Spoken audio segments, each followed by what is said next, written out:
ओडिशा कलिंग सागर के पूर्वी भाग का वो साम्राज्य जो कभी कलिंग के नाम से समृद्ध हुआ करता था। जरा सोचिए, जिस राज्य की समृद्धि का अंदाजा बस इस बात से लगाया जा सके कि वहां के आराध्य प्रभु जगन्नाथ की रथ यात्रा के समय सुनाबेश के दौरान 15 हाथियों के बराबर वजन वाले सोने से सजाया जाता था, यानी 45,000 से 75,000 किलो सोना। ये सिर्फ भक्ति नहीं थी, ये कलिंग की प्रचंड शक्ति और समृद्धि का प्रमाण था। लेकिन सोने की यही चमक अफगानी लुटेरों और ब्रिटिशर्स की आंखों में चुभ रही थी, और इसी लालच ने ओडिशा के इतिहास में एक ऐसा काला अध्याय जोड़ा जिसके केंद्र में था ओडिशा का सबसे बड़ा दुश्मन। नाम था उसका काला पहाड़। काला पहाड़ का जन्म बंगाल की भूमि पर हुआ था। बचपन में उसका नाम राजीव लोचन रॉय था। कहा जाता है कि वो एक ब्राह्मण परिवार से था, लेकिन वो काफी शक्तिशाली और एक बेहद निपुण योद्धा था। कहानी 1560 के दशक की है। उस समय ओडिशा के तख्त पर बैठे थे मुकुंद हरिचंदन।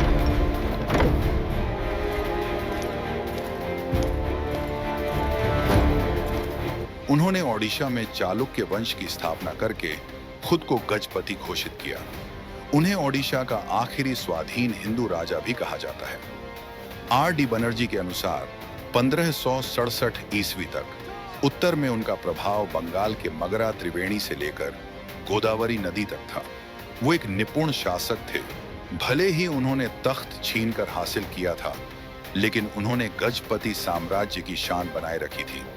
लेकिन दोस्तों, उनका वक्त बाहरी दबाव से भरा हुआ था, क्योंकि उस समय हिंदुस्तान का पॉलिटिकल मैप तेजी से बदल रहा था, जिसे मैं आपको सरल भाषा में समझाता हूं।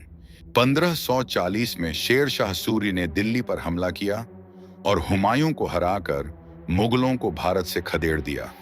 इसके बाद शेर शाह सूरी दिल्ली के सुल्तान बने। स्ट्रेटेजिक रीजंस और विस्तार की वजह से सूर्य वंश बंगाल पे अपना प्रभाव बढ़ाने लगा, लेकिन शेर शाह के बाद सूर्य वंश कमजोर होने लगा। आदिल शाह उनके बाद सुल्तान बने, पर वो कमजोर थे। असली ताकत उनके सेना अध्यक्ष हेमू के हाथ में थी, जिनका पूरा नाम था हेमचंद्र विक्रमादित्य। वो एक ब्रिलियंट सेनापति थे, जिन्होंने लगातार 22 युद्ध जीते थे, और बाद में उन्होंने अपने आप को दिल्ली का राजा घोषित कर दिया। इस तरह वो दिल्ली के आखिरी हिंदू राजा बने। इसी बीच अकबर ने बैरम खान के साथ पर्शियन समर्थन हासिल कर फिर से दिल्ली पर हमला किया। 1556 में हेमू को पानीपत की दूसरी लड़ाई में हरा दिया गया और अकबर दिल्ली के सुल्तान बने। हेमू के हारने के बाद सूर्य वंश बिखर गया, और इसी बीच सूर्य राज्य के दूसरे पदाधिकारी ने अपने आप को नवाब घोषित कर दिया। बस इसी तरह बंगाल में कर्रानी वंश का उदय हुआ और वो बंगाल के नवाब बन बैठे। अब पूर्वी भारत में राज था। बंगाल में सुलेमान कर्रानी और उसके पड़ोस में थे हुरी श्रेष्ठ और कलिंग राज्य। अब आते हैं कलिंग और मुकुंद हरिचंदन देव के समय पर। इस समय एक पॉलिटिकल ड्रामा शुरू हुआ। सूर्य वंश का एक उत्तराधिकारी था, इब्राहिम सूरी। सुलेमान कर्रानी नहीं चाहता था कि सूर्य वंश का कोई भी वारिस जिंदा रहे, ताकि उसकी गद्दी पर कोई सवाल न उठा सके। लेकिन मुकुंद देव ने कर्रानी पर प्रेशर बनाने के लिए उसी इब्राहिम सूरी को अपने यहां शरण दी। यह कर्रानी के लिए एक सीधा चैलेंज था। इस वजह से मुकुंद देव ने बंगाल सुल्तान का भारी गुस्सा मोल ले लिया। सुलेमान कर्रानी दिल्ली जीतना चाहता था, पर वो जानता था कि वो मुगलों के सामने कमजोर है। इसीलिए उसे कलिंग और बंगाल के हुरी श्रेष्ठ राजा रुद्र नारायण का समर्थन चाहिए था। हुरी श्रेष्ठ का राज्य बंगाल के वर्धमान से लेकर मिदनापुर तक फैला हुआ था। ये वही हुरी श्रेष्ठ है जो इतिहास में अपनी महारानी भवशंकरी, जिन्हें क्वीन टाइग्रेस या बाघिनी कहा जाता है, उनके लिए मशहूर है। कर्रानी चाहता था कि ये दोनों राज्य उसके साथ मिल जाएं, पर मुकुंद देव और रुद्र नारायण को इस बात का अंदाजा था। इसीलिए इन दोनों ने मिलकर कर्रानी के खिलाफ एक एलाइड फोर्स बनाई। और दोस्तों, यहां से शुरू होती है काला पहाड़ की कहानी। राजीव लोचन रॉय वो काफी शक्तिशाली और विकराल था, जिसके लिए उसे काला पहाड़ का नाम मिला था। उसका युद्ध कौशल अद्वितीय था। मुकुंद देव और रुद्र नारायण ने तब मिलकर अपनी संयुक्त सेना का सेनापति बनाया काला पहाड़ को। साल था 1565। मुकुंद देव और रुद्र नारायण की सेना और कर्रानी के बीच बैटल ऑफ त्रिवेणी में एक भयंकर युद्ध हुआ। इस युद्ध में काला पहाड़ के नेतृत्व में ओडिया सेना ने अफगानों को भेड़ बकरियों की तरह काटा और बहुत बुरी तरह से हराया। हालत ये थी कि सुलेमान कर्रानी को अपनी जान बचाकर भागना पड़ा। इस प्रचंड विजय के बाद गजपति मुकुंद देव ने काला पहाड़ को इनाम के तौर पर सप्तग्राम का एडमिनिस्ट्रेटिव कंट्रोल दे दिया, जो हुगली के पास कलिंग राज्य का हिस्सा हुआ करता था। और इस विजय की याद में राजा ने गंगा घाट पर एक मंदिर बनाया, जिसका नाम रखा गया गजगिरी।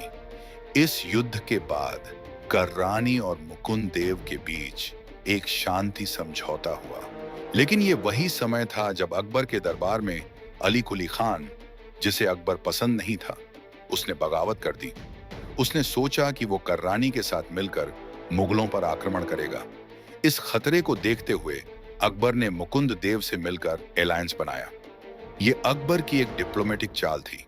कर्रानी को पता था कि वो अकबर से सीधा नहीं लड़ सकता, इसीलिए उसने अली कुली खान को शरण नहीं दी। इसके बाद मुकुंद हरिचंदन ने मुगल एम्परर अकबर के साथ गहरे डिप्लोमेटिक रिलेशंस एस्टैब्लिश किए। 1566 ईस्वी में अकबर ने अपने राजदूत मुकुंद देव के दरबार में भेजे और जवाब में मुकुंद देव ने अपने एक हिंदू राजदूत परमानंद राय को अकबर के दरबार में भेजा। मुकुंद देव को अकबर का सपोर्ट था, ये बात कर्रानी अच्छे से जानता था। वो समझ चुका था कि वो कलिंग पर सीधा आक्रमण नहीं कर सकता। उधर हुरी श्रेष्ठ के राजा रुद्र नारायण ने भले ही अकबर की आधिपत्य स्वीकार नहीं की थी, लेकिन वो कलिंग गजपति के पक्के मित्र थे, इसलिए कर्रानी उन पर भी हमला नहीं कर सकता था। और सबसे बड़ी मुसीबत, काला पहाड़। जब तक काला पहाड़ मुकुंद देव का सेनापति था, कर्रानी की हिम्मत नहीं थी कि वो दोबारा हमला करे। वो जानता था अगर काला पहाड़ उसके साइड आ जाए तो वो कलिंग और आसपास के सारे राज्यों को जीत सकता है और मुगल के खिलाफ भी खड़ा हो सकता है। इसीलिए कर्रानी ने एक शातिर प्लान बनाया। शांति समझौते को आकार देने के लिए एक बार काला पहाड़ कर्रानी के राज्य में गया हुआ था। यहां सुल्तान को एक मौका दिखा। सुल्तान की एक बेहद खूबसूरत शहजादी थी, जिसका नाम था गुलनाज। सुल्तान ने अपनी बेटी के साथ मिलकर काला पहाड़ के लिए प्यार का एक जाल बिछाया। काला पहाड़ गुलनाज की खूबसूरती और उसकी मेहमान नवाजी से इंप्रेस हो गया। कर्रानी ने दिखावा किया कि वो काला पहाड़ से अपनी बेटी की शादी कराना चाहता है। जब काला पहाड़ को लगा कि सुल्तान को उनकी प्रेम कहानी से कोई प्रॉब्लम नहीं है, तो उसने गुलनाज से शादी करने का फैसला कर लिया। लेकिन उसे नहीं पता था कि ये बस एक चाल थी। यहीं पर कर्रानी ने अपना असली रंग दिखाया। ठीक शादी के वक्त आखिरी मौके पर उसने एक शर्त रखी। अगर काला पहाड़ गुलनाज से शादी करना चाहता है तो उसे अपना धर्म परिवर्तन करना पड़ेगा। काला पहाड़ इसके लिए बिल्कुल तैयार नहीं था। वो चाहता था कि गुलनाज हिंदू बन जाए, लेकिन गुलनाज ने अपने प्यार का हवाला देकर काला पहाड़ को कन्विंस कर लिया। काला पहाड़ ने सोचा, अभी धर्म परिवर्तन करके शादी कर लेता हूं, बाद में वापस जाकर फिर से हिंदू बन जाऊंगा। बस इसी गलत फहमी में वो राजी हो गया। उसका नया नाम रखा गया मोहम्मद फॉर्मूली और गुलनाज के साथ उसका निकाह हो गया। काला पहाड़ और गुलनाज की शादी की खबर आग की तरह फैल गई और कर्रानी ने इस आग में घी डालने में कोई कमी नहीं की। वो चाहता ही था कि ये खबर हर जगह फैल जाए। कर्रानी जानता था कि मुकुंद देव, जो एक कट्टर हिंदू राजा हैं, वो कभी भी एक धर्म भ्रष्ट काला पहाड़ को एक्सेप्ट नहीं करेंगे। और वही हुआ। जब मुकुंद देव को ये पता चला तो उन्होंने काला पहाड़ से सारे रिश्ते खत्म कर लिए। यहां तक कि उन्होंने ऐलान कर दिया कि काला पहाड़ या उसके किसी भी रिश्तेदार को जगन्नाथ मंदिर में घुसने की अनुमति नहीं दी जाएगी। ये देखकर काला पहाड़ घबरा गया। वो कई मंदिरों में गया ताकि वो हिंदुइज्म में वापस आ सके, पर किसी भी पुजारी ने उसकी मदद नहीं की। आखिर में वो उम्मीद लेकर पुरी जगन्नाथ मंदिर आ पहुंचा। वहां के पुजारियों से उसने वापस आने का रास्ता पूछा, गिड़गिड़ाया, पर वहां भी सबने उससे दूरी बना ली। किसी ने उसकी मदद नहीं की। उसकी प्रतिष्ठा तेजी से बिगड़ने लगी और हर जगह उसका अपमान होने लगा। सोचिए, एक साजिश जिससे एक महान योद्धा, जिसका नाम इतिहास ने सुनहरे पन्नों में लिखा जाना था, अब वो खुद अपनी प्रतिष्ठा बचाने में लगा हुआ था। दुखी होकर और गुस्से में भरा हुआ वो वापस कर्रानी के पास लौट आया। सुलेमान कर्रानी इसी मौके के इंतजार में था। अब काला पहाड़ गजपति मुकुंद देव और जगन्नाथ मंदिर के पुजारियों से अपने अपमान का बदला लेने के लिए तैयार बैठा था। कर्रानी ने तुरंत काला पहाड़ को अपनी सेना का सेनापति बना दिया और फिर आया 1568 का वो मनहूस साल, जब सुलेमान कर्रानी ने कलिंग पर आक्रमण कर दिया। इस समय मुकुंद देव को अकबर की सख्त जरूरत थी, लेकिन बदकिस्मती देखिए, अकबर उस वक्त चित्तौड़गढ़ की जंग में उलझा हुआ था। इसलिए उसने मुकुंद देव को कोई भी सैन्य सहायता देने से मना कर दिया। इधर कर्रानी की सेना दो हिस्सों में आई।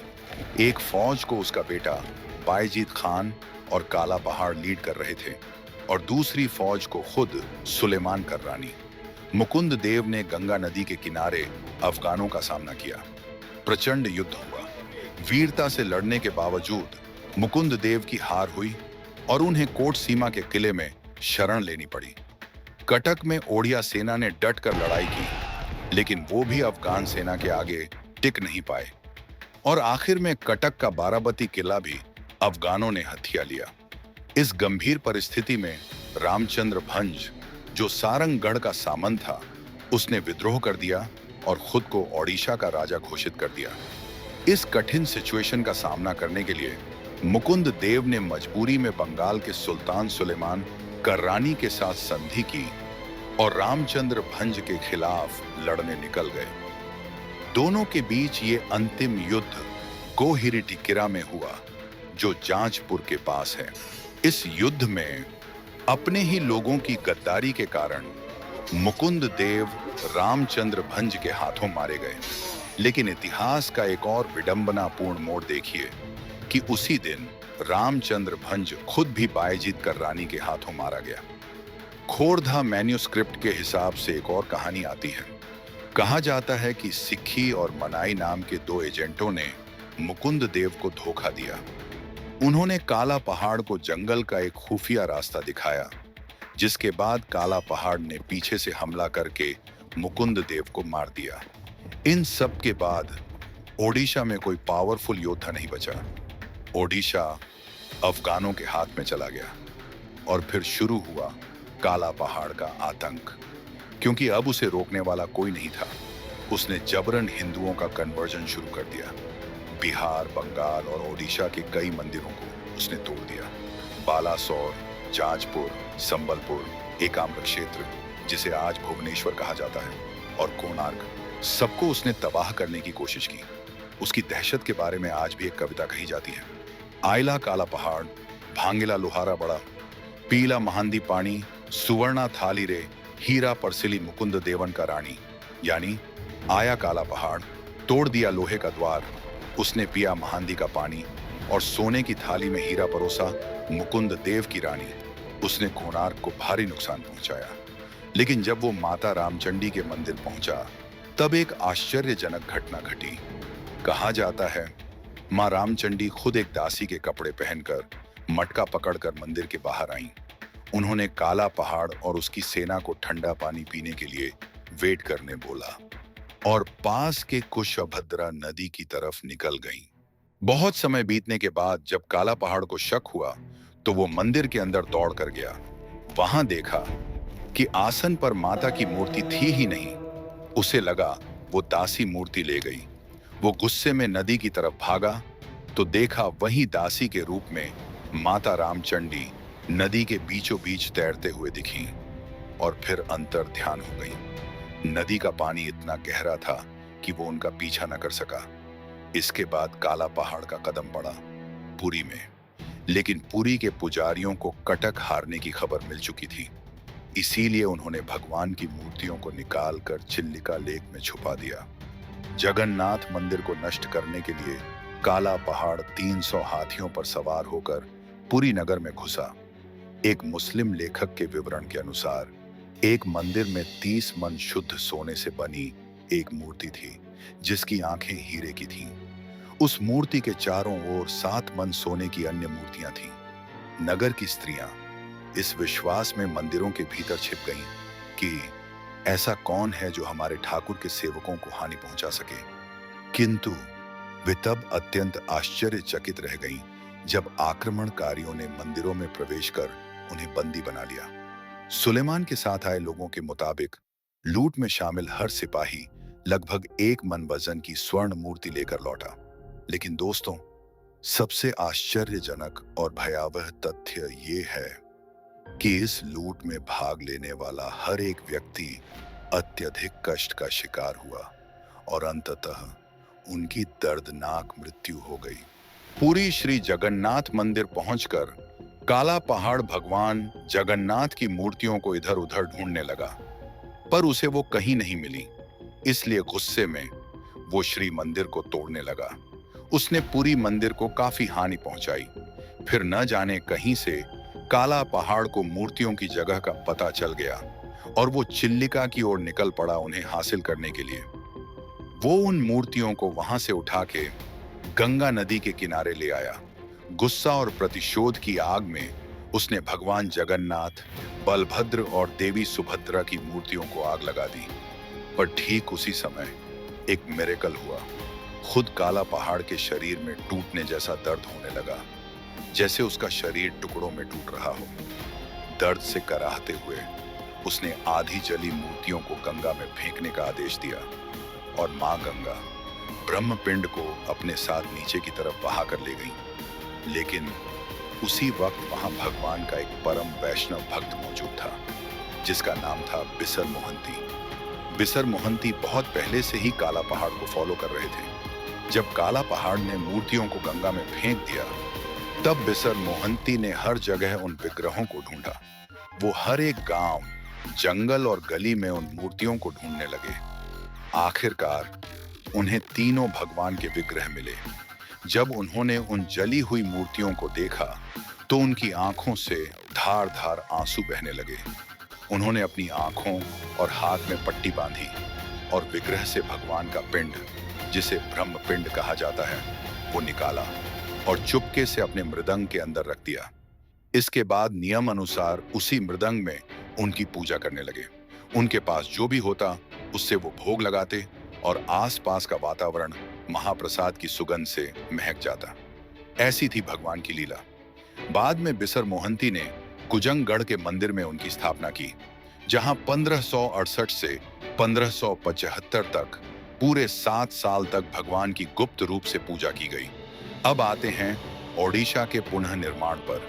अगर आपको याद होगा, मैंने इसके पहले वीडियो में बताया था कि कैसे प्रताप रुद्र के उत्तराधिकारियों की हत्या करके गोविंद विद्याधर गजपति बने। उन्होंने अपने रिश्तेदार दनाई विद्याधर को सेनापति बना के साउथ में गोलकुंडा सुल्तान से लड़ने निकल गए थे। उनके पश्चात जब मुकुंद देव राजा बने तो उन्होंने दनाई विद्याधर को बंदी बना लिया और कारागार में ही उनकी मृत्यु हो गई थी। इन घटनाओं के बाद दनाई विद्याधर के पुत्र रमाई राउतराय महापात्र दक्षिण से लौटे। वो स्वभाव से एक अच्छे व्यक्ति थे, इसीलिए कई शक्तिशाली खंडायत सरदारों ने उनका समर्थन किया, जैसे कोकल दुर्ग के बाघुपात्र, घोड़ाडियान के झाड़ू परिड़ा और मलिपाड़ा के सरणी पात्र। इन सामंती खंडायत सरदारों के सहयोग से रमाई राउतराय राजा बने और गजपति रामचंद्र देव प्रथम कहलाए। उन्होंने खोड़धा में अपनी राजधानी बनाई और 80 से अधिक खंडायत दुर्गों की स्थापना की। उन्होंने न सिर्फ अफगानों का सामना किया, बल्कि गोलकुंडा के सुल्तान को भी ओडिशा में घुसने से रोका। लेकिन गजपति बनने के लिए उनका भगवान जगन्नाथ के रथ यात्रा का उत्सव मनाना जरूरी था, क्योंकि बिना भगवान जगन्नाथ के गजपति नाम का कोई अस्तित्व नहीं है। 1575 ईस्वी में रामचंद्र देव ने वो काम किया जिसके लिए इतिहास उन्हें आज भी पूछता है। वो ब्रह्मपिंड को गढ़कुजंग से खोड़धागढ़ लेकर आए। अगले साल 1576 में नई प्रतिमाओं का निर्माण किया गया और ब्रह्म की प्रतिष्ठा के साथ उनका मंदिर में प्रवेश हुआ। इसी घटना को नव कलेवर कहा जाता है। शब्दार्थ में नव यानी नया और कलेवर यानी शरीर, अर्थात देवताओं का नया शरीर धारण करना। इस पुनः स्थापना के कारण राजा रामचंद्र देव को अभिनव इंद्रद्युम्न के नाम से भी जाना गया। नव कलेवर के नाम की फिल्म भी कुछ दिन पहले आई थी। अगर आप चाहें तो उसे देख सकते हैं। राजा बनने के बाद रामचंद्र देव प्रथम ने अपने भाई इंद्र विद्याधर को सेनापति नियुक्त किया। ये वही भोई वंश था जिसमें आगे जाकर महान पाइका विद्रोह के नायक बख्शी जगबंधु का जन्म हुआ। ये फैक्ट्स आपको बताना जरूरी है। पाइको विद्रोह जो 1817 में हुआ था, वो ब्रिटिश ईस्ट इंडिया कंपनी के विरुद्ध भारत का प्रथम स्वतंत्रता संग्राम था। ये 1857 के सिपाही विद्रोह से लगभग 40 साल पहले हुआ था। इस विद्रोह में ओडिशा के वीर योद्धाओं ने भारी कीमत चुकाई थी। लेकिन दुख की बात है कि इतिहास की किताबों में हमेशा 1857 का ही ज्यादा उल्लेख किया जाता है। उस काल में रामचंद्र देव प्रथम और उनके खंडायतों ने मुगल सेनापति मान सिंह और उनके 5 बड़े कमांडरों से युद्ध किया। उनका प्रतिरोध इतना जबरदस्त था कि कई युद्धों के बाद खुद अकबर ने शांति वार्ता की पेशकश की, जिसका जिक्र अकबरनामा में भी मिलता है।